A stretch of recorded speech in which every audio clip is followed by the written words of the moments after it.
Hey, hi everyone, welcome to the post show. Last call. Hello. Hell yeah.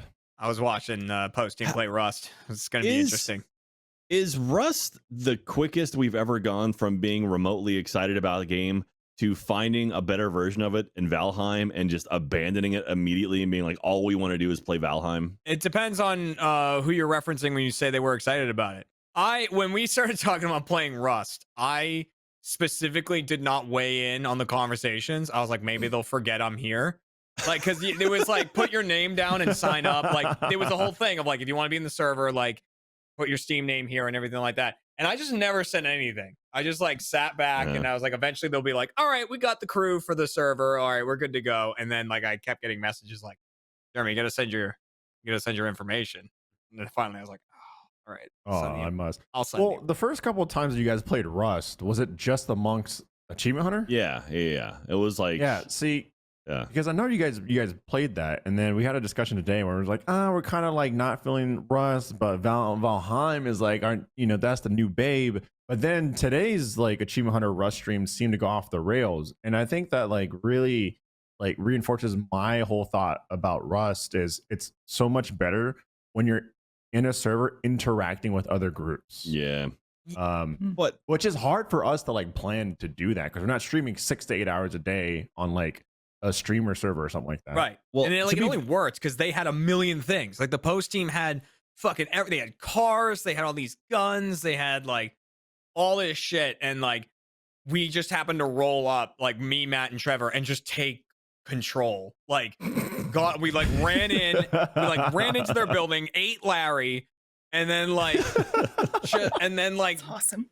Like watched as one at a time the Post team signed on and then came into the building, was like, what the hell is going on? And like we just like we killed Jaren, and then like Trevor was driving around a car around Aaron when he showed up, and like Aaron was standing on a rock, and I was just like watching from afar, and because we can talk to each other in Discord and they can't hear us, and I'm like, I'm watching this guy, I don't know what he's gonna do, and he started shooting at Trevor, and I had stolen one of their sniper rifles, so I just shot Aaron in the head, and then I ran up and I was like, I need to disarm this man, and I just took all the guns off of him and ran back in, and like that's all we would do, and like that's what made Rust so fun. But even in the middle of it, I kept like, it kept getting interrupted, this funny part, because we were getting hungry.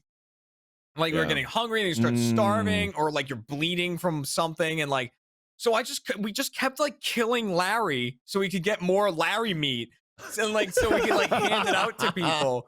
Like Larry was eating Larry, like trying to stave off hunger, just eating cooked Larry.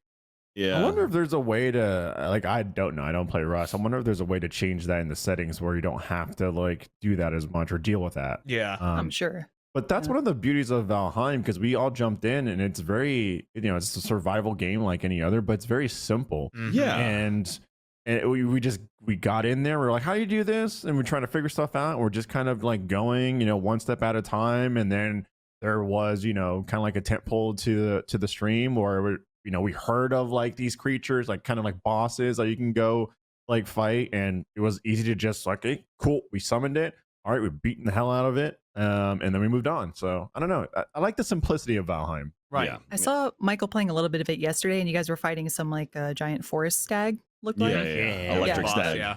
Awesome, super badass, hardcore metal.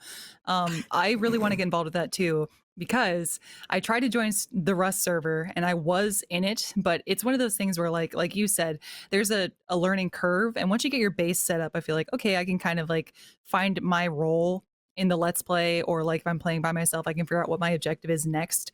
But something like Rust now is so intimidating because everyone's so far ahead, and I'm coming in late now. Yeah. So my character is quite literally naked and afraid somewhere in the Rust server right now, and I don't know where. And then you have to deal with like the hunger and starvation, right? Like that just sounds difficult. But I mean, I think Jack was saying it earlier. The beautiful thing about Valheim is you don't really have to deal with that, but they reward you for eating. Like if you eat a bunch of different types of food, your stamina bar grows, and so you can sprint and do pretty much every motion in Valheim takes stamina. So hey, eat some food, you get a bunch of stamina to work with. If not, you get a little bit of stamina, your default, and that's fine. Yeah. Is there a skill tree in the game too? or is it Uh, just No, but you can like No. as you do No. certain things, like if you're like someone who's like, I'm just gonna get wood for everyone, as you chop down wood, your like wood chopping ability goes higher. Where's your So jump? it's like, like starter. yeah. Or if you like run or more, if you just yeah. like just stand still jumping all You the just time. jump. Gotcha. You just jump. I'm a That's super your high level specialties? jumper. Are you serious? That's a Man's thing? never touching the That's ground. awesome. Yep. But like, yeah, games like Rust. The reason I fell out of Rust and Ark so much is like, I feel like those two games, like they went out of their way to make the game not fun. Like, I think that they were trying to add more, like to make it take longer, so it would take up more of your time. But like, there's so much maintenance and upkeep. Like even your base, like like in Rust, you don't have that feeling of like, I've built the base. This is now my base. It's like even that you need to feed materials into so that Oh yeah, it keeps up, deteriorates, because the right? base will deteriorate. And it's like, Yeah. so you got to Yeah. make sure you keep getting materials and feeding them into the space. Even though you built it, you're still not done. Like you have to keep maintaining that.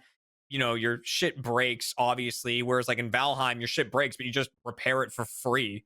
Like, you Yeah. just go Yeah. over to a table and you're just like, done, I mean, done, that's- repaired. That just Like- seems, I mean, hey, there are a lot of people that obviously like it, and it's just a super hardcore version. And I think like Tarkov is like kind of like that version for shooters, where you have to load bullets into your magazine, and like you need to tweak the certain attachments, and you need to like load everything individually one at a time, and you need to check. You can't see what your how much is in your, I don't know, is it clip or mag? I think it's clip.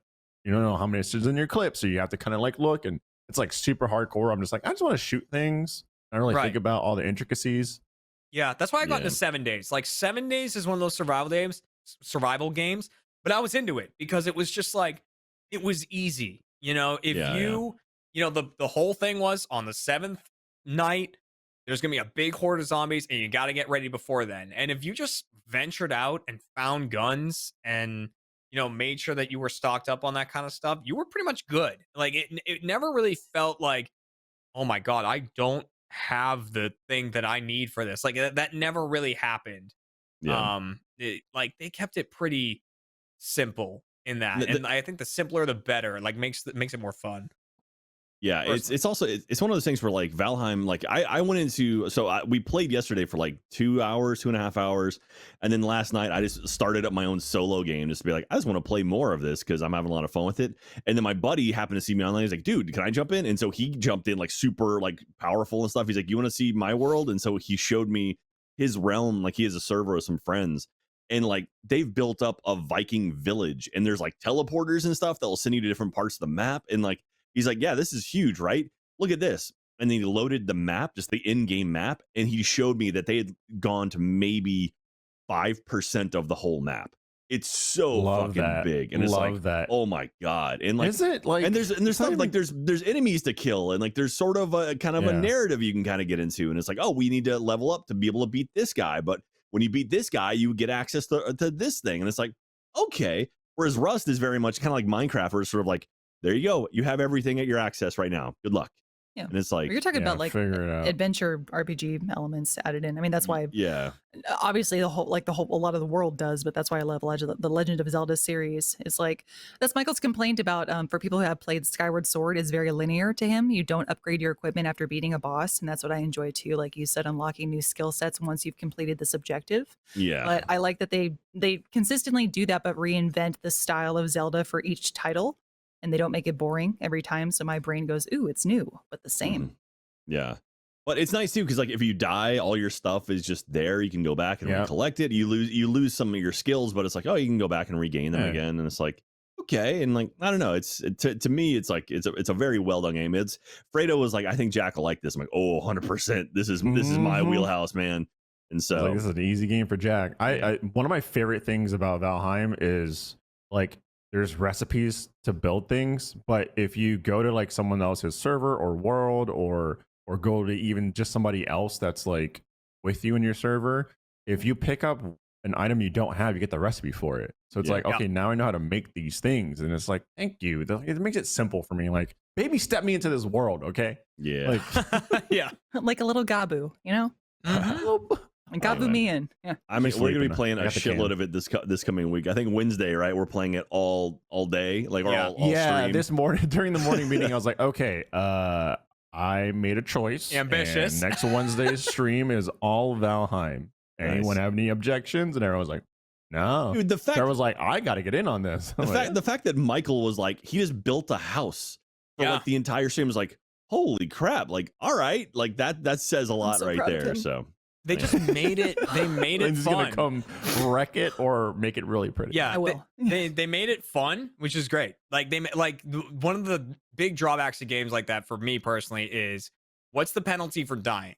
Because very often that game in games like that, it's easy to die. It's very easy to die. It's like, okay, what is the penalty and how much of your stuff do you lose and how easy is it to get back?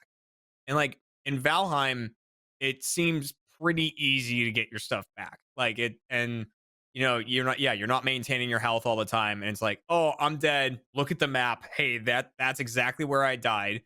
It's usually not too far away. Just run over there, grab the grave, and all your stuff is back. And I don't even know if there's like a penalty. You might get like a little. It's like your abilities and stuff like that. I think they they lower it a bit. Yeah, but and then it's just like usually it's not too bad. Is there cooking in the game too? There is. Okay. Careful because you might burn yourself. Some people have done it a couple times. You may light yourself on fire a little bit. That's okay though. It happens. It happens. I heard.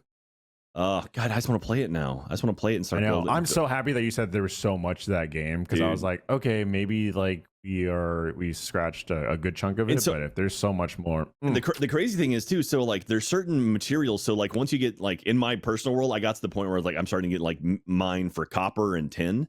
You can build teleporters to like send to different locations. So literally, it's like I can build a teleporter, send me across the map to this spot. But certain materials you can't send through teleporter, so you literally have to transport them across land or whatever. So it's like, if you smelt copper somewhere else, you still have to carry it back to your base. So like my friend, he literally had like a seaport built up where they had like an area where they had a ship that they could go and like dock the ship, and they had like roads to take stuff down. It was like, holy shit, man! Like I could see myself really, really getting into this. So I think that's a great like unique piece of detail because I don't know, maybe I just sound like I'm way too like whiny about this, but there are some games, and I think it's with like games like Ark, where you just become a god, and you kind of get to that point where you could just do anything and everything.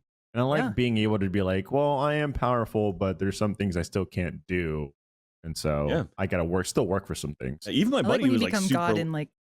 Okay, sorry. I was saying I like when you become a god in like areas though, like tiny areas. Like Minecraft for me is my kitchen. That's my god area. Everything else scares me and confuses me. But here I am god. Yeah, even like my friend who was like super leveled up and powerful and had like really good armor, I watched him almost die just like falling off of like a ledge. And he's like, oh shit. So I was like, okay, yeah, you do have to pay attention. So you're not like super like, creative flying around, but it's like, okay, it's fun. It's a really well done game as far as I can tell. So I'm excited for more of it. Here's the big question. Can he jump high? And how high? Yeah. I think he can't. He can jump pretty high. I don't know how high, but he can jump pretty high. I don't know. We'll see. All right. We'll see. All that being said, I want to get out of here and play some Valheim. Well, then tell them to turn the lights up, Jack. I mean, I can't turn the lights on so I can leave and play Carry Valheim. me home. Oh, there go the lights. You ever go into a bar and Huh? scream It at them to worked. turn the lights up? It worked.